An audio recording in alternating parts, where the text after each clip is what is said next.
Hello everyone, welcome back to my channel. Welcome to today's video, which is going to be the perfect soap brow tutorial. Now this has a couple of steps, but they're super easy, so I hope you guys enjoy this video. Now these are my brows before, and as you can see they were in need of some love. I had hairs that I didn't want and they were too pale for my liking. With a soap brow I don't use any products such as brow pencils or pomades, so we really want our natural brows to be the best that they can be, and for me this is by plucking the hairs that I don't want and by dyeing my brows. As you can see, I already do have a brow shape to my brows, but I do not like the little ones that come lower down on your eyelids, so I just remove those hairs and then I take the scissors and trim the front of my brows just because I find this makes them look a little neater.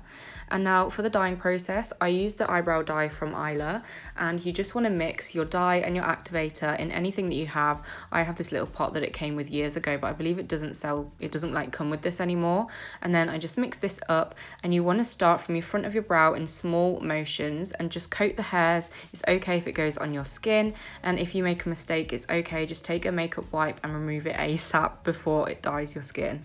Now I just want to be clear that you don't need to do these two steps of dyeing your brows and plucking them before you do a soap brow, but in my case I really find that it helps me to create the perfect soap brow, because if I don't do these two steps, my brows just end up looking messy and they're not dark enough for my liking, so it appears like I need some more products, like I need some pencil, but with this you don't. So you leave this on for 10 minutes and then just take a makeup wipe. These ones that I'm using are from Asda, you can literally use anything, and you just want to go backwards and forwards over your brow to remove the product from your brows and your skin. So I do this quite a couple of times because you do not want any product left on your brows.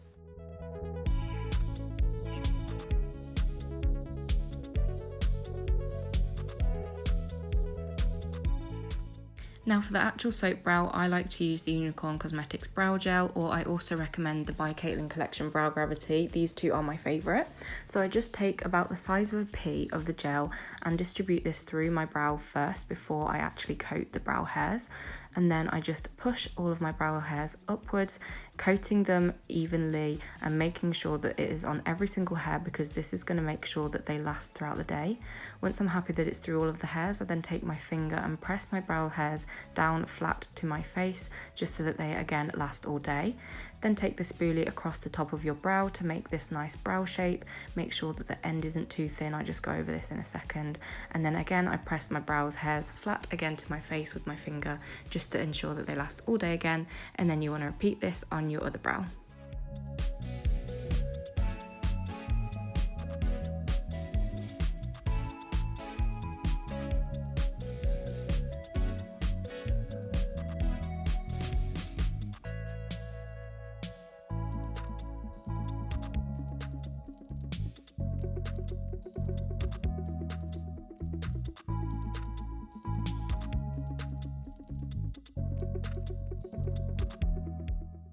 And that is it, besties. It's really that easy to create, in my opinion, the perfect soap brow. I really hope you guys enjoyed this tutorial. If you did, please give it a thumbs up and let me know in the comments. And hopefully I will see you again in my next video, which, spoiler alert, is going to be my 22nd birthday vlog. Bye!